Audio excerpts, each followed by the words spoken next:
جسموں کا خیال کرتے ہو، میں تمہیں بتاتا ہوں اس جسم کی حیثیت کیا ہے۔ یہ جو چمڑی ہے اس کی حیثیت کیا ہے، یہ جو گوشت پوست ہمارے جسموں پر ہے اس کی حیثیت کیا ہے پتہ ہے تمہیں؟ اس کو سجانے کے لیے عورتیں 2-2 گھنٹہ شیشے کے پاس کھڑے ہو کر میک اپ کرتی رہیں۔ اب عورتوں کی طرف سے یہ میک اپ، لالی پاؤڈر اور کنگھیاں بالوں کو سجاتے رہے، اور تم اپنی باڈی کو بناتے رہے جیم میں جا جا کر کے۔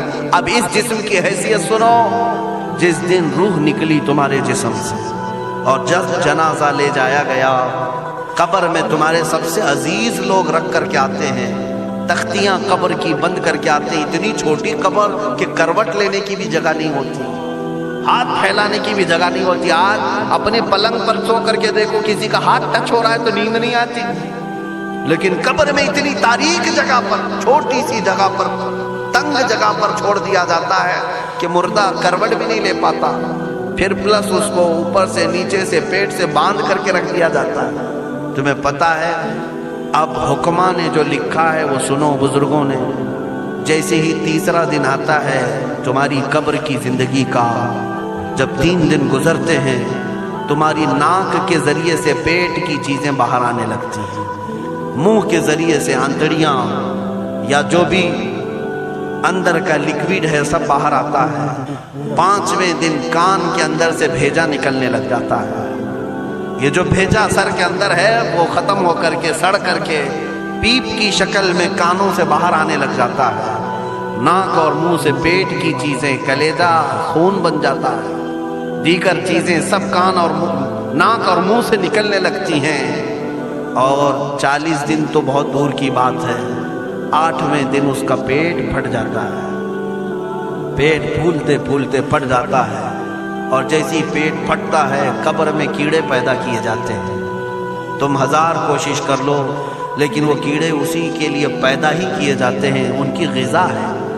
وہ ناک سے نکلا ہوا گودا، منہ سے نکلا ہوا گودا کھانے کے لیے کیڑے جمع ہو جاتے ہیں، پورے جسم پر طاری ہو جاتے ہیں۔ پیٹ جب پھٹ جاتا ہے تو اتنی شدید تعفن والی بو آتی ہے کہ قبریں بند ہوتی ہیں، ورنہ کئی لوگ صرف بو سے بیمار ہو جاتے ہیں، کئی لوگ۔ اور یہی ہمارے جسم کی حیثیت ہے، یہی ہمارے جسم کی حقیقت ہے۔ اور چند دن گزر جاتے ہیں کہ اس کی آنکھوں کی پتلیاں لٹک کر کے باہر نکلتی ہیں، اس کی آنکھوں کی پتلیاں باہر آ جاتی ہیں اور گڑے پڑ جاتے ہیں۔ اب جو جسم کے اوپر موجود گوشت ہے اس کو چونٹیاں، مکوڑے اور کیڑے کھانے لگ جاتے ہیں، کھاتے کھاتے 2-3 مہینے کے اندر اس کو صرف اور صرف ڈھانچے کی شکل چھوڑ دی جاتی ہے، ہڈیاں باقی رکھی جاتی ہیں۔ جن بالوں میں تم کنگھیاں کرتے ہیں ان کے بالوں کی جڑوں میں پیپ پیدا کیا جاتا ہے، ہر بال کی جڑ پیپ بہاتی ہے۔ اور جن چہروں پر تم پاؤڈر لالی لگا کر کے اس کو سجایا کرتے آئینے میں کھڑے ہو کر، ان چہروں پر اللہ تبارک و تعالیٰ ایسی جھریاں پیدا کرتا ہے۔ یہ تو عام لوگوں کی بات، اور اگر گنہگار ہیں تو ان کے چہروں پر بچھو چھوڑ دیے جاتے ہیں، بچھو چھوڑ دیے جاتے ہیں۔ کئی لوگوں کی قبروں پر سانپ ان کی ناک کو ڈستے رہتے ہیں اور ان کا گودا پیتے رہتے ہیں۔ سانپوں کا عذاب، بچھوؤں کا عذاب، یا قبر کے عذاب کے ساتھ یہ جسم گلا دیا جاتا ہے، ہڈیوں کے سوا کچھ نہیں باقی رہتا۔ تم کیا سمجھتے ہو مرنے کے بعد احساس نہیں ہوگا؟ مرنے کے بعد ہر درد کا احساس دگنا کر دیا جائے گا۔ آج زندگی میں جتنا تمہیں چونٹی کاٹنے سے درد ہوتا ہے، مرنے کے بعد یہ درد 10 گنا زیادہ بڑھ جائے گا، تمہیں اور درد ہوگا، اور درد ہوگا۔ یہی جسم جو کیڑوں کی غذا بن گیا، کفن ختم ہو گیا، ہمارے جسم میں پیٹ کا گودا باہر آ گیا، آنکھوں سے کانوں سے ساری چیزیں لکوڈ ختم کر دی گئی، بھیجا کانوں سے بہہ کر کے نکل آیا، بچا کیا ہمارے پاس؟ جس جسم کو ہم سجاتے رہے، سنوارتے رہے، اس پر ہزاروں پیسے بہاتے رہے، یہ جسم 40 دن کے اندر کیڑوں کی غذا بن گیا، سب ختم ہو گیا۔ میرے عزیزو، ہر انسان کے جسم کے ساتھ قبر یہی کرتی ہے، قبر دباتی الگ ہے، کیڑوں کا عذاب الگ ہے، بچھوؤں کا عذاب الگ ہے، لیکن یہ سب کے لیے احکام نہیں۔ کچھ وہ بھی جنازے ہیں جب یہاں سے جاتے ہیں تو ہزاروں کی آنکھوں میں آنسو چھوڑ کر جاتے ہیں، ہزاروں کی دلوں کی دھڑکن بن کر کے جاتے ہیں، ان کے جنازے جب جاتے ہیں تو اللہ کے ملائکہ بھی فرشتے بھی ان کے جنازے کو اٹھانے کے لیے زمین پر آتے ہیں۔ یہ کون لوگ ہیں؟ جو اپنے سینوں میں عشق مصطفیٰ کی شمع روشن کیے ہوئے تھے، جینا چاہتے تو مصطفیٰ کے لیے، مرنا چاہتے تو مصطفیٰ کے لیے۔ فاضل بریلوی نے کیا خوب کہا، لحد میں عشق شہ، عشق رخ شہ کا داغ لے کے چلے، اندھیری رات سنی تھی چراغ لے کے چلے۔ جب قبر میں جاتا ہے ایک عاشق رسول، اسے رکھا جاتا ہے، کفن اس کا بھی ہے، جسم اس کا بھی ہے، لیکن فرشتوں سے بھی کہا جاتا ہے اسے آہستہ سے جگانا، محمد عربی کا غلام ہے، رسول پاک کا وفادار ہے، اور کیڑوں کا اس کے جسم کو کھانا تو دور کی بات، فرمایا گیا قیامت تک اس کے کفن کو بھی میلا ہونے نہیں دیا جاتا۔ نہ تمہاری آنکھ سے، نہ تمہارے ناک سے، نہ تمہارے چہرے سے کوئی گودا باہر آتا ہے، کچھ نہیں میرے عزیزو، جسم تر و تازہ سلامت رکھا جاتا ہے۔ 1000 سال کیا 10,000 سال گزر جائیں، حوادث زمانہ بھی آئیں، لیکن اس کی قبر میں اس کا جسم سلامت رکھا جاتا ہے۔ اب تمہارے ہاتھ میں فیصلہ ہے، کون سا جسم بنانا چاہتے ہو، وہ جو کیڑوں کی غذا بن جائے، یا وہ جس پر فرشتے بھی اتر کر سلام بھیجیں۔ میں نے خود میرے مرشد گرامی کے جنازے میں حاضری دی، حضور تاج الشریعہ بدر الطریقہ رحمت اللہ تعالی علیہ، جس مرد قلندر نے اپنی پوری زندگی عشق مصطفیٰ میں گزاری۔ آج تم نعرے لگاتے ہو تاج الشریعہ تاج الشریعہ، ان کے شب و روز دیکھے تھے کبھی؟ ان کی صبح اور شامیں دیکھی تھی کبھی؟ بہت پیر ہوں گے جو باہر پیر ہوں گے، اندر پیر ہوں گے، لیکن تاج الشریعہ کو میں نے اندر بھی دیکھا ہے، باہر بھی دیکھا۔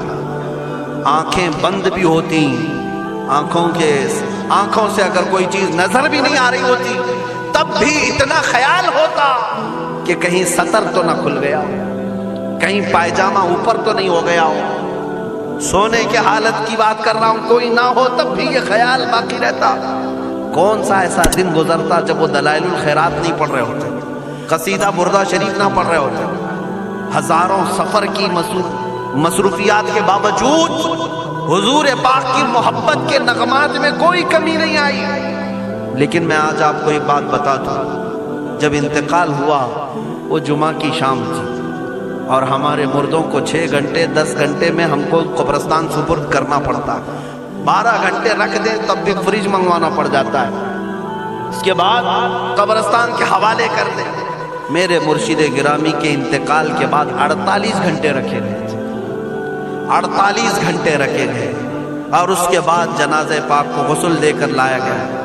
یہ فقیر قادری جنازے کی گاڑی میں شریک رہا، حضرت کے قدم پکڑ کر کے میں قبر تک رہا۔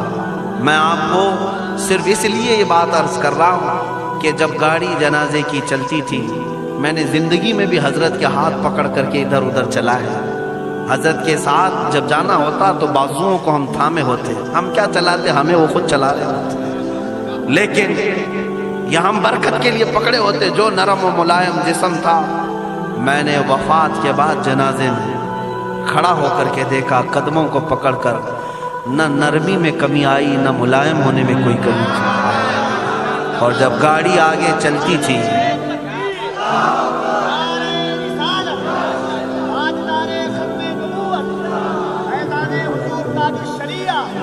جب آپ گاڑی جنازہ جس پر رکھا ہوا تھا چلتی تھی، تو میرے عزیزوں زندگی میں جس طرح جسم نرم ملائم تھا، میں نے دیکھا کہ گاڑی جب اس کے دھڑکے ہوتے تھے ادھر ادھر، تو پیٹ مبارک اور سینہ مبارک ویسے ہی ہلتا تھا جیسے کسی زندے کا ہلتا ہو۔ ہاتھ پر انگلی رکھے تو خون سرک جائے اور پھر اپنی جگہ پر آ جائے۔ یہ کوئی مبالغے کی بات نہیں کر رہا ہوں، یہ آنکھوں سے دیکھی ہوئی چیز ہے۔ اور قبر انور میں رکھنے کے بعد جب ان کے صاحبزادے اور داماد نکل کر کے آئے، تو تھوڑی دیر کے بعد ہم نے دیکھا کہ چہرہ خود بخود قبلے کی طرف تھا۔ ہم اپنے مردوں کو رکھواتے ہیں، لیکن اس عاشق رسول نے اپنا چہرہ پہلے سے قبلے کی طرف کر لیا۔ یہ کرامات کہیں یا زندگی کی حقیقت کہیں، حقیقی بات تو یہ ہے جو مصطفیٰ کی یاد میں جاتا ہے۔ اس نے کیا ہی خوب کہا شاعر کہ میرے جنازے پہ رونے والوں فریب میں ہو بغور دیکھو، میرے جنازے پہ رونے والوں فریب میں ہو